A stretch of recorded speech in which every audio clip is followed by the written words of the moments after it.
Hello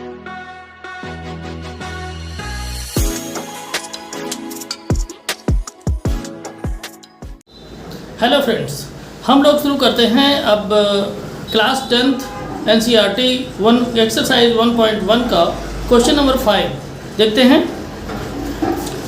question number 5 है check whether 6 power n can end with the digit 0 for any natural number n।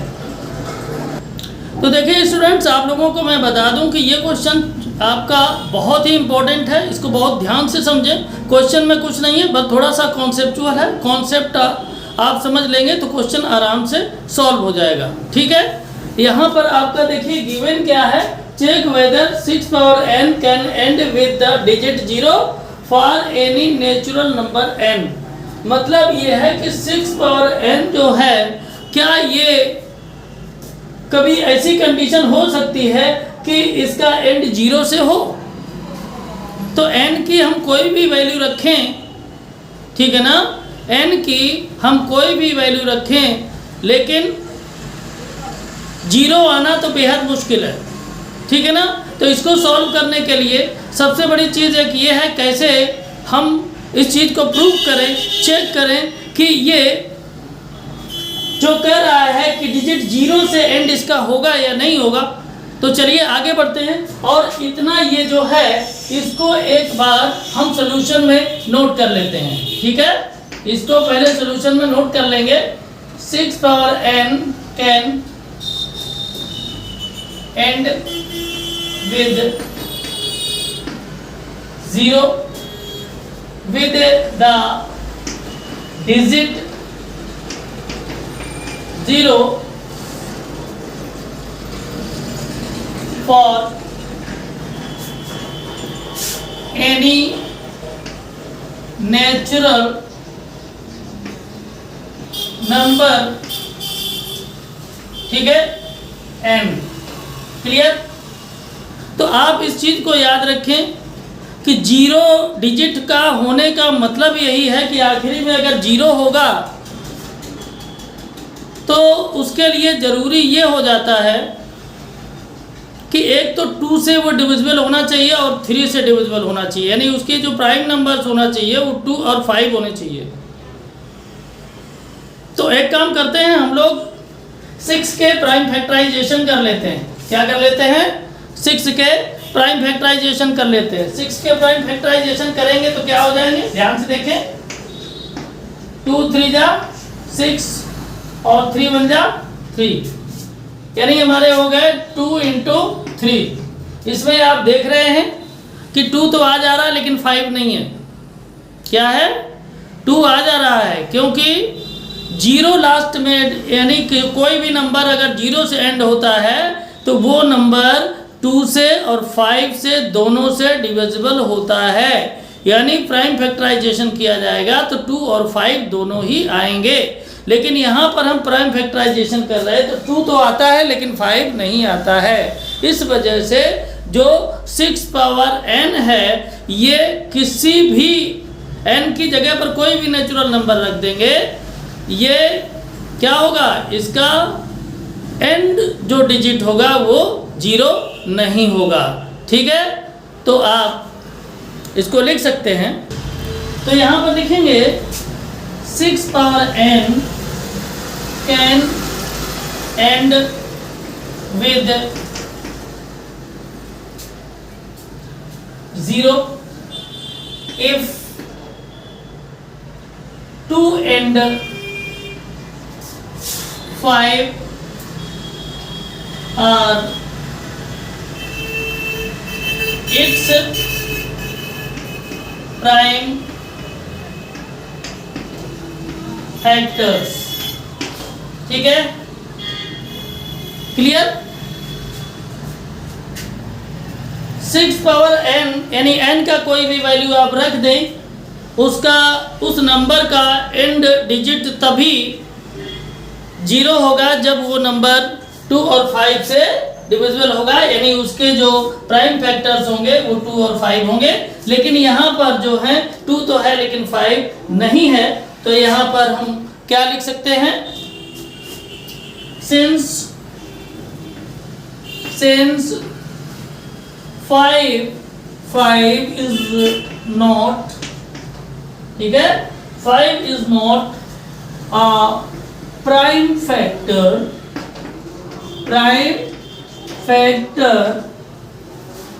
of 6, ठीक है, prime factor of 6। इसके बाद में ये हम इसको इरेज कर देते हैं। आप लोग नीचे नोट कर लेंगे, बोर्ड में जगह नहीं बची, इस वजह से ऊपर लिख रहे हैं। Hence 6 power n cannot end with 0, ठीक है। तो इस तरह से इस क्वेश्चन को करेंगे आप लोग। आप लोगों ने देखा बहुत ही इजी है, बस ये थोड़ा सा कॉन्सेप्ट आप बनाए रखेंगे इस चीज़ का। और कॉन्सेप्ट में भी क्या, आपको पता है कि कोई भी नंबर अगर उसका जो लास्ट डिजिट है वो 0 है, इसका मतलब है वो 2 और 5 दोनों से डिविजिबल है, ठीक है। तो ये क्वेश्चन आपका फिनिश होता है और बढ़ते हैं आगे। उससे पहले अगर आप चैनल पर नए हैं तो प्लीज़ चैनल को सब्सक्राइब अवश्य कर लीजिएगा, ठीक है। Pandey's excellent tutorials YouTube channel को आप सब्सक्राइब अवश्य कर लें। वीडियो अच्छा लगे तो लाइक करें, अपने इस मित्रों में शेयर करें और कमेंट अवश्य करें, ठीक है। तो चलिए बढ़ते हैं और देखते हैं क्वेश्चन नंबर 6। तो क्वेश्चन को देखते हैं। क्वेश्चन है explain why 7 × 11 × 13 + 13 and 7 × 6 × 5 × 4 × 3 × 2 × 1 + 5 are composite numbers. तो सबसे पहले हम लोग इसको सॉल्व कर लेते हैं। देखें क्या है, 7 × 11 × 13 + 13, ठीक है। इसको सॉल्व कैसे करेंगे, आप यहाँ पर देखें, यहाँ से हम अगर लेना चाहें तो 13 को कॉमन ले सकते हैं। क्या कर सकते हैं, 13 को कॉमन ले सकते हैं। 13 को कॉमन ले लेंगे तो क्या बचेगा, 7 × 11 और +13, क्लियर। तो क्या हो जाए, सॉरी ये 1 आ जाएगा क्योंकि 13 कॉमन ले लिया है। तो देखिए ये हो जाएगा 13 इंटू ये हो जाएगा कितना, 11 7 जा 77 + 1। तो ये हो जाएगा 13 इंटू 77 + 1 78 हो जाएगा ना। चलिए आगे दूसरी साइड का देख लेते हैं। ये क्या है, 7 × 6 × 5 × 4 × 3 × 2 × 1 + 5, ये होगा ना। तो क्या करेंगे हम, यहाँ से 5 ले लेंगे कॉमन, तो ब्रैकेट में क्या आ जाएगा, 7 × 6 × 4 × 3 × 2 और प्लस क्या हो जाएगा 1, क्लियर। तो 5 × जरा इसको मल्टीप्लाई करिए, कितना आएगा, 2 × 6 2 × 3 कितना हो जाएगा 6 6 4 जा 24। तो यहाँ कर देंगे 24, ये +1 रहेगा और ये हो जाएगा 42, क्लियर। तो 42 और 24 का अगर हम मल्टीप्लाई करें तो क्या आएगा, मल्टीप्लाई कर लेते हैं। तो इसका अगर मल्टीप्लाई हम करते हैं तो देखिए क्या आएगा, ये आ जाएगा आपका 1008 और ये हो जाएगा +1 इसमें कर देंगे तो क्या हो जाएगा 5 × 1009, कितना आ जाएगा 1009। आप इन दोनों नंबर्स में देखिए कुछ भी कॉमन नहीं है। मतलब कंपोजिट नंबर का क्या होता है कि ऐसे दो नंबर्स जिनका HCF 1 हो, जिनका HCF 1 हो तो वो कंपोजिट नंबर होते हैं। आप देखिएगा 1 के अलावा इसमें कोई भी मैचिंग नहीं, अगर HCF निकालेंगे तो 1 ही आएगा।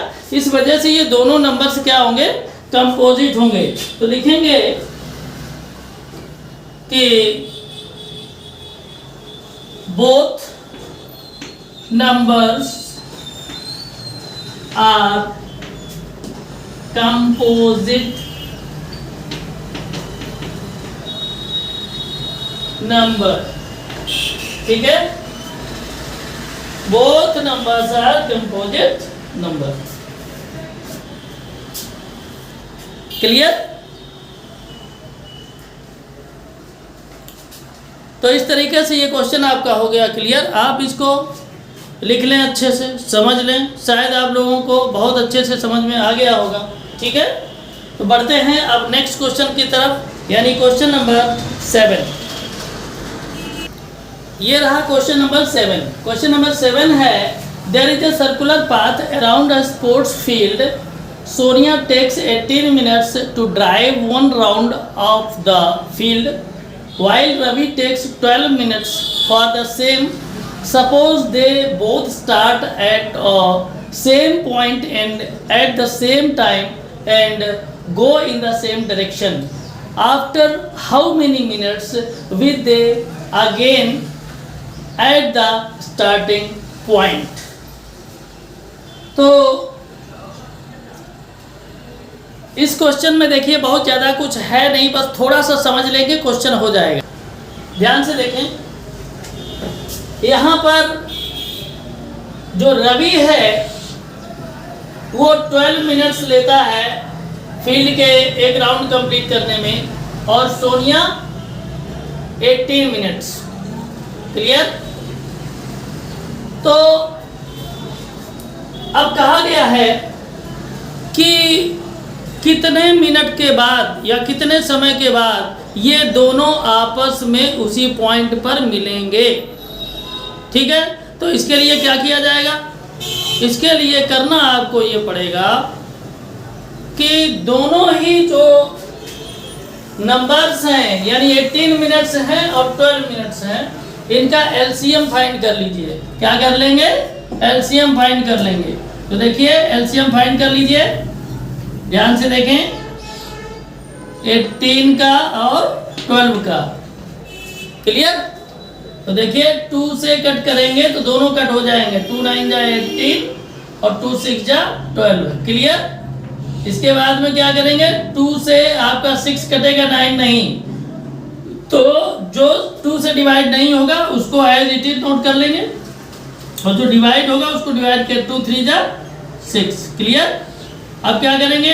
3 से डिवाइड कर देंगे तो 3 3 जा 9, 3 1 जा 3। इसके बाद में फिर 3 से डिवाइड होगा, 3 1 जा 3 और 1, ये ऐसे ही रहेगा। ठीक है, तो इस तरह से आपके ये जो एलसीएम है वो क्लियर हो गया। बस आपको करना यहाँ क्या पड़ेगा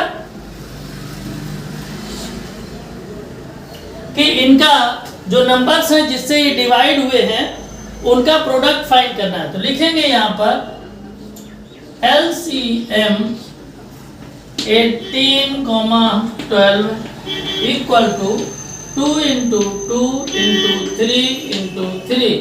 मल्टीप्लाई जब कर देंगे तो हो जाएगा 3 3 जा 9, 2 जा 18, 2 जा 36, यानी 36 मिनट। आफ्टर 36 मिनट्स वो लोग फिर उसी पॉइंट पर मिलेंगे।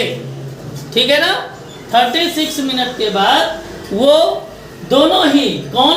रवि और सोनिया, उसी पॉइंट पर मिलेंगे। ठीक है, यहाँ पर क्वेश्चन में एक चीज छूटी हुई है, ये यहाँ पर दे अगेन लिखा, दे मीट अगेन होना चाहिए, यहाँ पर मीट आप लोग नोट कर लेंगे, है ना? They meet again at the starting point.